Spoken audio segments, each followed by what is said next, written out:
Across North America, the coronavirus is idling one auto plant after another.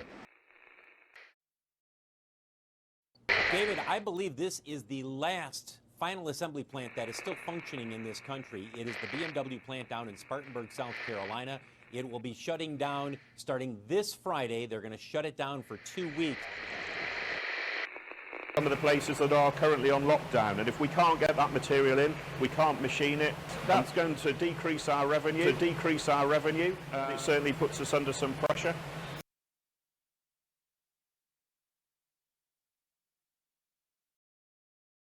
Thank you for joining us for today's event. A look at how companies are restarting industrial operations and the new models of device-to-cloud intelligence and agility that are being discovered in the wake of COVID-19. As the global economy starts to recover, our event today is going to look at the ongoing acceleration of IoT deployments and the digital transformations that were already taking root before the pandemic shuttered operations and disrupted supply chains across the globe. These companies are pushing acceleration of IoT to the top of the agenda with the goal of adopting connectivity, analytics, automation, and more new industrial IoT solutions to get back online with operations that are more efficient and more resilient. With the COVID-19 crisis as a backdrop, today we'll look at the solutions companies are using to gain better positions and overcome the challenges that still lie ahead. Our panel today includes Johannes Biermann, President of ICAS, Dimitri Burri, Senior Project Manager, Klika Tech, and Juan Carlos Martinez-Gil, IoT Business Development Manager, Amazon Web Services. We'll start with a look at the IoT landscape. Johannes, how has the landscape changed, and is IoT still evolving? I mean, certainly that's an open question. I mean, thanks very much for the opportunity for being here, and I'm much looking forward to a conversation with such esteemed colleagues also. So IoT, it's more and more software oriented, and software is always changing. And I think if you go 6 months back, we were absolutely in crisis mode. I mean, if you talk to industry experts, anybody on the technology side would say this was crisis. But the crisis had an opportunity. And so we went from, let's say, as a simple example, warehouse disruptions, supply chain disruptions, needs for remote work to be made operational, to now saying, well, what does that actually mean for us? How can we accelerate really how we respond to the challenges mid and long term? And I think what you're seeing is more and more that IoT, I call it obstacles, are being removed. So this whole question about should we move on, should we not, has now given way to how can we do it faster? I mean, how do we move fastly forward? Because as a matter of fact, we need to secure our supply chains, make sure that all the elements are stitched together, based on digital information being available to us. We need to make sure that the insides of the building, the factories, the movement of goods is supervised, because we're trying to do that more contactless than we did that ever before. And what that means is for the IoT landscape, there's ever more opportunity to actually bring the solutions, whether it's hardware and software, whether it's focused on data, to the forefront. And so we see, particularly when it comes to IoT, a huge opportunity for any company in this space to actually help decision makers, like the factory leaders that are running factories like the ones behind me, the refineries, to capitalize on IoT. And we'll talk later about the fragmentation of solutions and approaches in more detail. But generally speaking, huge opportunity, and we're moving into solutioning mode now more than crisis management mode, clearly. We were talking earlier, and I think I can share an image here, that you notice that there's three actual unique challenges that you're seeing, including with fragmented market. How has that been over the last 6 months? Is it still as fragmented? Is it still a challenge? Well, I think I think from an industrial point of view, industrial is such a broad terminology. It covers so many different segments.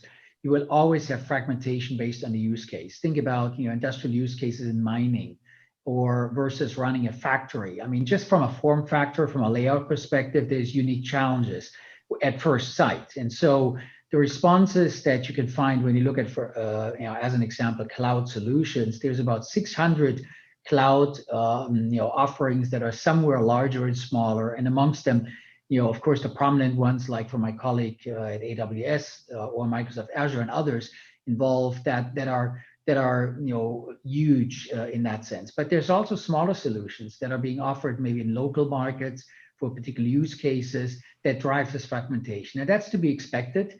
Because frankly speaking, from our point of view, the solution has to sometimes implicitly use some selective response. But more so going forward, I think what is important that we capitalize on the best practices, on the best principles of providers that have true and tested how they respond to the variety of challenges. And so that's what I mean with fragmentation. You mentioned the other one in the middle, which is the IT/OT divide. You think about that for a moment.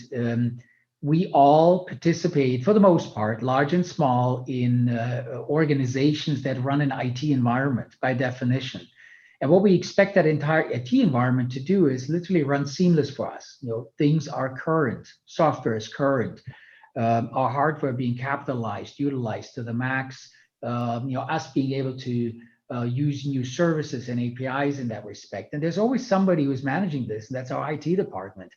Now, if you apply the same to the OT environment, think about a factory shop floor, a mining operation, that's more fragmented. Think about running a fleet of cars across the globe, or trucks, very different environment. And so that drives a different use case, and the IT principles are not necessarily commonly in operations when it comes to these physical processes. That's where there is a big divide right there. And the third piece, I think you mentioned on the slide, is the last mile. The last mile is the most complicated because, like in the picture behind me, you may find very big machinery where there is ample opportunity for IoT devices, large and small, of different form factors. They have good bandwidth to project data over, transmit data, or small bandwidth. And so the last mile is the most tricky one that requires diligent work and assessment as well as solutioning.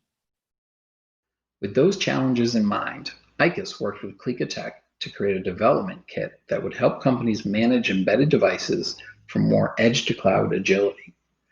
Dimitri, can you walk us through the approach for integrating software and services and what went into the platform to help companies deploy, manage, protect, and monitor components in their systems? We started with proof of concept to figure out whether we can address those challenges. Our solution with AWS and ICAS came exactly from the challenges that Johannes just mentioned. So ICAS earlier on spotted that there are challenges like fragmentation, as well as there are opportunities like leveraging big data, collecting it, and like predicting some possible faults and streamlining operations. So ICAS is definitely a robust and long-term player on edge side, and they talked about how we can mitigate these challenges, and definitely cloud was an option. And as far ICAS had really high requirements for robustness and security for the cloud, we chose AWS as our cloud provider for this solution. So we actually started with connecting Jamaica IoT and Jamaica Car products of ICAS with AWS IoT, which is in green rectangle. So, and it was a great solution for us from the day one, because we achieved with AWS what we could probably do for a year or two if we choose to start from the ground up. So we immediately connected ICAS edge devices to the cloud through Amazon Device Shadows. We established device management, proper device management, and also streamlined provisioning and onboarding. But it was like quite successful POC, and I bet that it could be blueprint for many companies that are starting to connect with the cloud. I mean, if you look at the architecture, I mean, were there any particular use cases or industries in specific that this will sort of resonate with, that this could, be a natural fit for? Certainly, it's about mobility. It's about any industrial plant. So it works for any type of industry because of the level of abstraction that both ICAS and AWS provide us with. So we just operate fleets of devices, and we have certain scripts for everyone. We can, let's say, create special scripts mechanism for every industry and for a very particular client, but in generally, it's something that may fit almost every industry that works in IoT. You mentioned fleets of devices. With an architecture like this, how many devices could possibly be deployed, and how does this scale and how many devices could it potentially even help manage? But with AWS, it's like scaling up. It's not a problem. So we initially envisioned this possibility to scale up, and definitely that is something that we can do easily at any moment of time and automatically. Yeah, and I would add to that easily into the hundreds of thousands, if not millions. I mean, we basically, our company deployed 20 million licenses in devices, predominantly cars, and you could run that based on this platform. It just basically is a matter of the cloud connection, the bandwidth, the integration across the different landscape. And I think you could do that. And it just as if you were, as I mentioned before, an IT manager who basically, think about it. If your company has 300,000 employees, you usually have a multiply that by a factor of 3 or 4 into the entire device landscape, and you run that through one IT department. So that's the method that we're applying here. And by integrating it into a cloud environment, just as with AWS, it can scale phenomenally in that sense. No? How difficult is this to deploy? Like, what is almost the first steps? Where does someone begin? Say you can start all the time thinking about connecting with AWS IoT. That's something that you really can start with. That's exactly what we did with ICAS.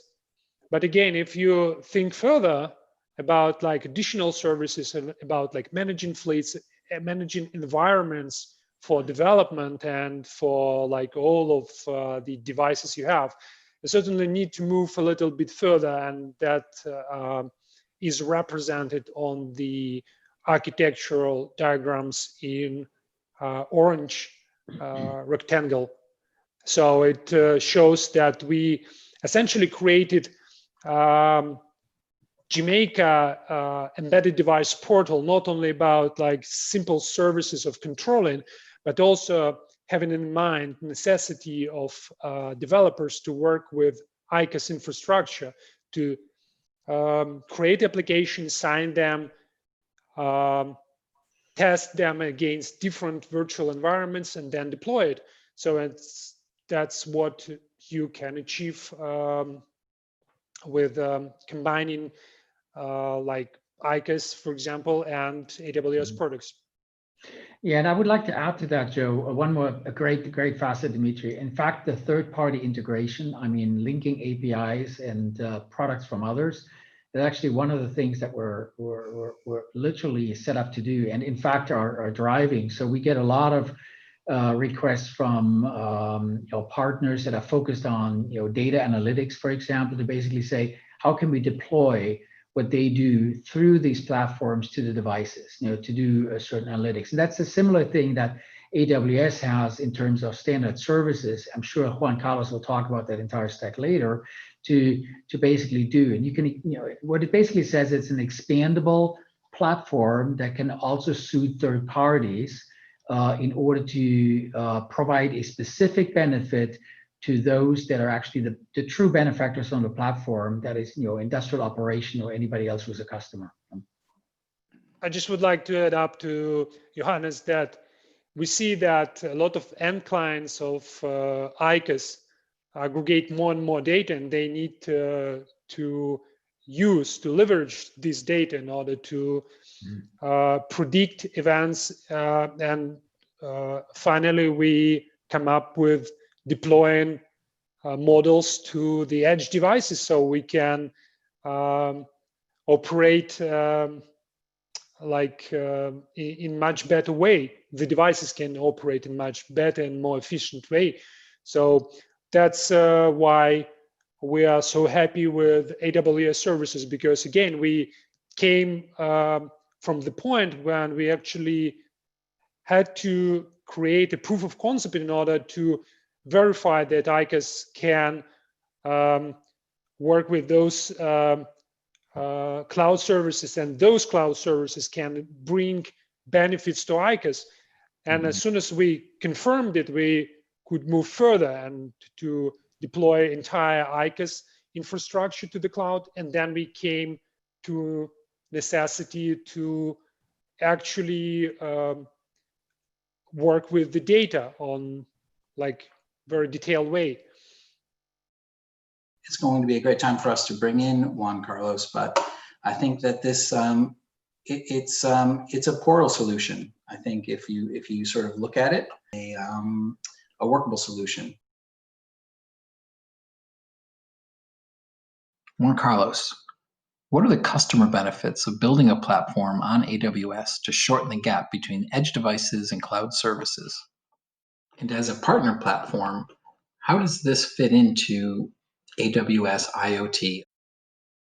I must say it fits very well. And to be honest, Johannes and Dimitri, it really fits wonderfully well, because the point is that from what we try at AWS is really to provide technologies and solutions that really help our customers doing two things. One, optimize their operations on their own in the same way that we are doing internally at AWS, but as well to generate innovation, new businesses, streamline new opportunities, especially nowadays with COVID and other things.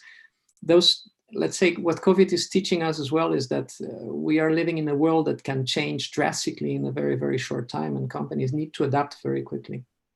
Now, the thing is that we need really to concentrate in providing a platform like the one that ClickAttack and ICAS are using. We need really to concentrate in providing scalability, security, all these basic things that are necessary in order to guarantee that afterwards you can really build on top of it and really be able to provide something that brings value.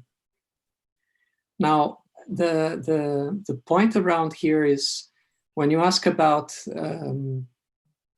what all this is bringing, I mean, when you look into an industrial IoT project, well, not only an industrial IoT project, I would say an IoT project in general, it's something which is requiring a large set of skills, and I would almost say an ecosystem of partners that will be able to bring it to life, because we are talking not any longer about a solution that you can fix with an IT department somewhere. Like Johannes was explaining, if you want to go into industrial IoT, you need to have the collaboration of the OT teams that need as well to interfere, to explain where the value is, all this. And you need as well, let's say, to a partner that will be able to drive and to implement the specificities of each business. Because, I mean, I don't know, Johannes, which experience you had, or you, Dimitri, but I have never seen, let's say, an industrial company that would have exactly the same scenarios as another one. I mean, I wouldn't imagine simply rolling out a totally standard solution without that something needs to be adapted to the particular business that you are having in front of you. So that's how I see it. I see really that we need to have an ecosystem if we want to have a successful project.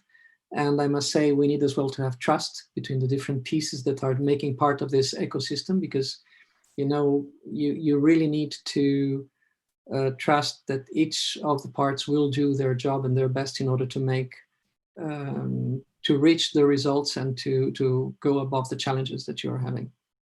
Yeah. So it's about intelligence and outcomes, I think. It is, and the point is, I mean, intelligence. That's another point where we have been working quite a lot.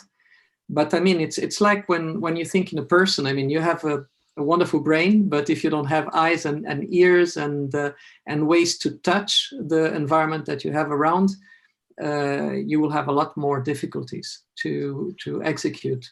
So the IoT is exactly this, exactly your eyes, your ears, your hands in the industrial level.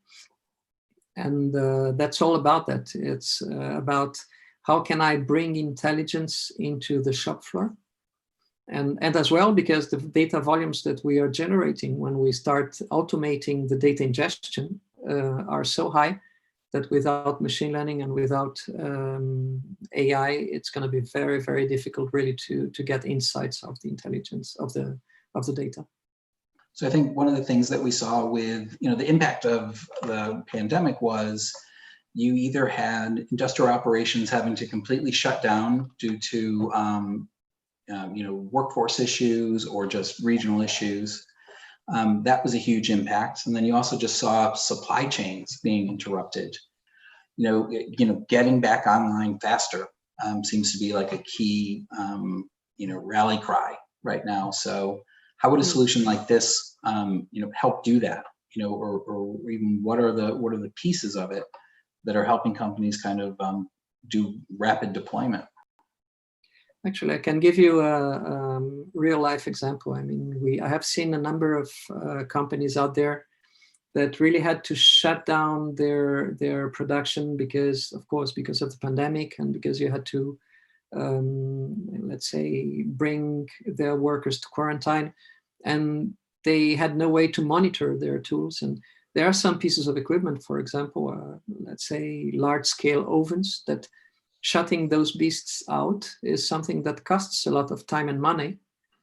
And of course, you cannot leave them working. Afterwards, putting them again into work, making them operational again, is something that costs as well a lot of resources. So having something where you could monitor and keep those pieces of equipment functioning for longer periods of time, and even in periods where we need to keep social distancing, where you have limitations with respect to how many people you can have in operations, is something really important for guaranteeing even the survival of a couple of companies out there. Yeah, I would even say, I mean, uptime and avoidance of downtime is absolutely critical. Yeah. And and that's one of the challenges. I mean, of course, when you already run enterprise IT, that's a big challenge. You don't want that. But in an operational environment where you produce something, where you have, like, for example, Juan Carlos mentioned, equipment that costs millions of dollars, beyond the actual downtime, because you're missing not just the production, but because you damage the equipment, you want to make sure this is running. So, for example, when you have a portal-based environment that you run across a fleet of devices in industrial, you want to make sure you can also, in a way, hot swap software functionality. You can upgrade it. You can make sure it runs concurrent. And that's a very important activity. First of all, you want to know the device state and monitor it based on the connection. I would clearly add to that what Juan Carlos mentioned, and that's what I'm sensing too. The critical thing now is, as we move more and more to a remote state, we're going to add basically the video capabilities at a significantly higher pace to it, because you want to know what's happening inside the shop, if you so will.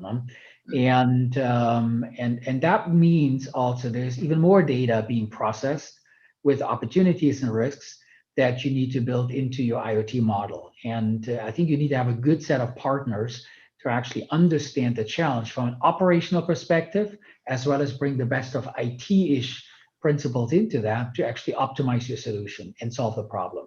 So clearly, I think it's the state-of-the-art process to go about your IoT project.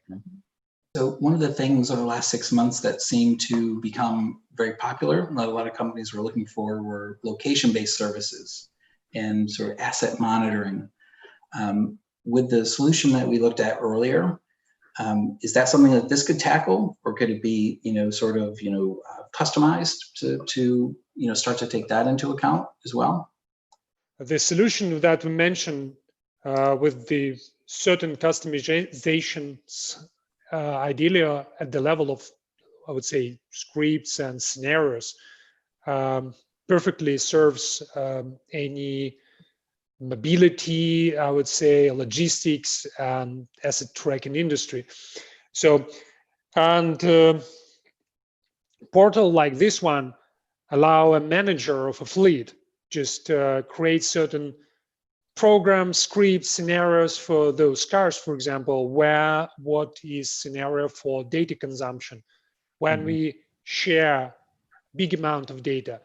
What is the scenario when we connect with the car, even if it's not at the Wi-Fi location, and so on. So yeah, and again, with scalability and agility of AWS, it's pretty easy to be done, and that's exactly what we worked with for ICAS as well, for EDP. Yep. Yeah, I can add to that because one of our large customers is an automotive customer. In fact, used the capability to in fact detect data in I think it was close to 50,000, 60,000 cars. It was a POC, and they literally, in terms of asset utilization, could monitor the CPU usage aside from even detecting where the vehicle is. And I think it's very important because what you want to understand is how you also optimize the physical footprint. This was a development team, so developing the physical footprint that you deploy in a car by utilizing data as you observe it. And you can only utilize the data by having the software capabilities, of course, deployed to the car that allows you to generate that insight. So bottom line is, with this environment that we're building here, with the capabilities, in fact, I think they used, if I'm not mistaken, an AWS analytics solution to process the data. I remember that very clearly as I was in their factory environment. They were able to yield a business benefit in that sense. And I think that speaks to the power of how you apply these portal-based solutions, as well as connected to it the services, to derive insight under a certain purpose that you have in mind. And this portal can do that and process it. Juan Carlos, I'd love to take a quick look at a picture here. When I look at it, I wonder, this kind of looks at that edge to outcome. Has this changed? Has any of this, is this wheel spun over the last 6 months? As a matter of fact, it hasn't, because in the way we were representing, this is let's say our concept of flying wheel or virtuous circle, if you want. So at the beginning, we were thinking only at the device, software, connectivity, and control services and analytics as being a kind of the three key components that you need around IoT. And of course, we were always thinking that AI/ML was an important part, because it was we always placed at the center of the circle intelligence and outcomes. But the only difference between this one and the one we had 6 months ago is that we added as well AI/ML components, because we understood it's more clear to explain our concept in this way.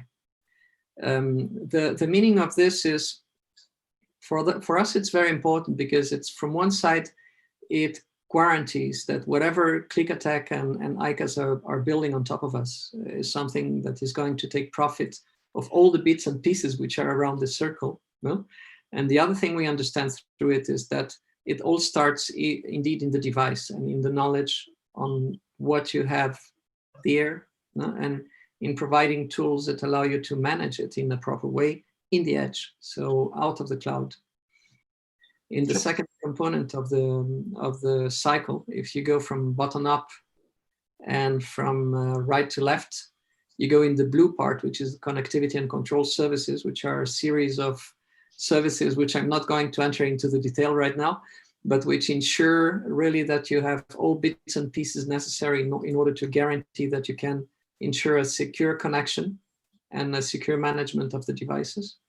Then you go to the analytics services, which here it's a little bit, I would say, the differentiator that we had, in the sense that we noticed very quickly that analytics, when we talk about IoT, is not really the same as when we look at IT, traditional IT level, because we are not talking about financial data or regular transactions that you would get from an ERP system, but you're talking about real life data, which is coming from devices that may have some noise or that may need some serialization, that are not always delivering the data in the right frequency because of ambiental reasons. So we really needed to build tools that would be specific for IoT, and that's what you have there.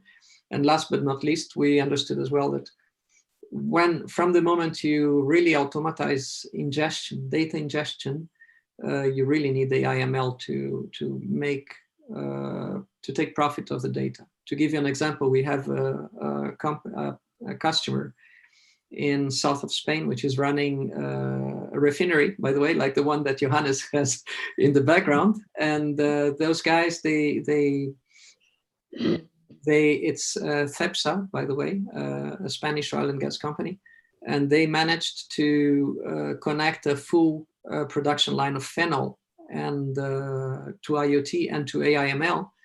And by doing that, they could improve their performance by 5,500 tons a year of phenol, and this only in one production line. So, but the point is that they get a huge amount of data when you look into what is getting extracted from the shop floor, and without AIML, it wouldn't be possible. Our journey with ICAS is very similar to what Juan Carlos just mentioned. So ICAS is a long-time expert in at the device level. And what we actually done together, it's to connect it to the cloud, then we implemented analytics, and now we are working with ML that finally will and is already bringing benefits to the device level. Yeah, I totally agree. And in fact, if you looked at the stack from AWS there, for those customers, particularly that value these services right off, I mean, the platform that we have provides an easy pull through to the device of those services. And so very happy, in fact, that with Clicatech, you have a global service provider integrator who can actually do this. With AWS, we have, of course, the proven cloud environment with different tools and capabilities. And I think that speaks to one of the big challenges that I've seen, when you look at studies. I have one actually in front of me that says, for example, complexity is a big challenge in adoption. So what you want to do is, in order to shorten the on-ramp for an IoT project, you want to get a credible set of partners together, because none of the partners will do it all end to end. You need to have the signage for the segment, so a bit of flavor for it. You need to have the software capabilities, the cloud integration, and you need to have the actual capabilities of the individuals doing the work in order to make it happen. So when you bring these things together, that's when you shorten the on-ramp for an IoT project, clearly. And that's what we're documenting here. With AWS, Clicatech, and us, it's one way to shorten the on-ramp. And time is money. You also want to do it without interrupting, from an industrial perspective, the process. That's absolutely mandatory. You couldn't even start talking to an operational manager by saying, well, could you just stop your production for an hour? We want to exchange some components. They flip out, literally. And that gets worse. In fact, I should bring that one example. It gets worse when you talk to somebody who has a clean room behind them. And they will tell you in a food company, well, if I open up my clean room to you, you bring in bacteria or so. I mean, that has to be a planned process. And if you come with an ignorant attitude into these conversations, you're going to fail from the start. And actually, what you do is you increase the problem for the challenge of adoption in this case unnecessarily. So what you want to do is you want to work with partners that know how it's done. They can work together to actually solve the problem very quickly and seamlessly. Well, actual time is very important nowadays. I mean, absolutely. We see companies and which are facing, and especially now with COVID, where I think we all are seeing much more activity in around the IoT world. Mm-hmm. And basically because many companies just realized that they need to connect their appliances. They need to understand better their supply chain. You know, I mean, imagine you have a production line and then suddenly your key supplier is not able to provide you with what you need because it's sitting in a place which is where the complete production has been shut down. So you need flexibility. You need to automatize a number of things that are not automatized and which are relying a lot on manual work. And and all this needs to be done very, very fast. So I do agree with you, Johannes, that that kind of partnership is extremely important to accelerate things. Sure. So I think what we've done is solutions such as this, partnerships such as this, coming together. It's helped companies to overcome those challenges, some of the challenges that Johannes mentioned, when we first kicked off. Final note, it's, how is this going to continue? Have we met all the challenges that we're going to meet? Or what is, I'll ask each of you sort of, where do you go from here to meet whatever challenge is next on the horizon?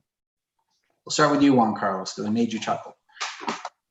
Yeah, the thing is, no, we are by far not seeing all the challenges. I mean, there is still we have still road in front of us, and the way, there is no specific way. I think the thing is, we need to keep the eyes open in some sense and be ready to. At Amazon, we like very much this kind of positioning. It's actually part of our DNA, which is we need to work backwards from the challenges that our customers are having, and then from those challenges, figure out which are the right solutions with the right ecosystem. So, I mean, I must say though that with the partnership we are expressing here in this webinar, we are pretty well off. I mean, we are quite well placed for doing that kind of stuff, but I think we need really to keep openness, to listen, to be ready to listen, and to be ready to really work backwards from the problems that we will be facing from now on. And I think there will be quite some. Sure. Dimitri, I'll ask you a similar question. When you're planning solutions, for customers, where are we with facing the next challenges that come down the road? As Carlos already said, there are many challenges ahead for the entire industry, and we see growing demand for faster deployment, for faster implementation of new technologies, and sometimes in mission critical environments. But yeah, so far we are doing more than well in terms of facing those challenges. And again, with partners like AWS and ICAS, it's fairly interesting and quite easy to do. Yeah. So Johannes, we can wrap up. We'll come full circle about the challenges. You mentioned, the challenges that you and ICAS have been working on, helping customers overcome. Where are we, with what comes next? Yeah, so I think, first of all, the very big challenge is we're going to see more and more devices, just as simple as that. No? I mean, it almost feels like a matrix environment, like multidimensional. No? I mean, every time you go around somewhere, there's more devices, and they need to be coordinated. They need to be monitored. They need to be maintained. I mean, the fact of the matter is, we may talk about autonomous vehicles. Well, we add to that drones, taxis. We add to that, the wash machine and everything that's kind of like now woven into this ecosystem. comes with security risks as well, but also opportunities in order to improve our lives. And I think that in itself needs to recognize that we have to get to some sort of managed environments, but in a very, how would I call it, heterogeneous environment. And that's a major shift, because in the old world, we had managed environments within the boundaries of, let's say, a company, an entity. We're moving into a world where that's all open, and you need to be able to manage this environment. The data streams need to be monitored. They need to be harvested for the right reasons. And that's the big challenge I see in front of us. I mean, there are many maintenance operations out there in industry which rely on flying squads of experts. How do you do that now? I mean, you cannot simply, for example, imagine you have to do maintenance into, let's say, a plant which is sitting in a place where movements are restricted. You simply cannot make somebody fly in and go in there, because there are restrictions. So there is as well a very, very strong need nowadays to provide an environment that allows to make remote maintenance. Very quickly, this speaks to the on-ramp, or shortening the on-ramp for IoT. You need to very quickly change the entire operating model, the technology operating model, as well as business process model behind it. So, it's a great challenge for all of us. I mean, fantastic in that sense, but it does require good partnerships. Nobody can solve it by themselves, and great capabilities from a technology and also from a service point of view in making it happen. Terrific. Well, thank you very much. So with that, I want to thank each of you for joining us on this, and sort of to starting the conversation that is sure to continue. And I will share with our audience the contact information for all of our presenters today. Comments, you can always reach out to any of us here. And thank you again, everyone. Hope to talk to you again very soon. Thank you very much. It was a pleasure. Thank you very much. Good. Take care.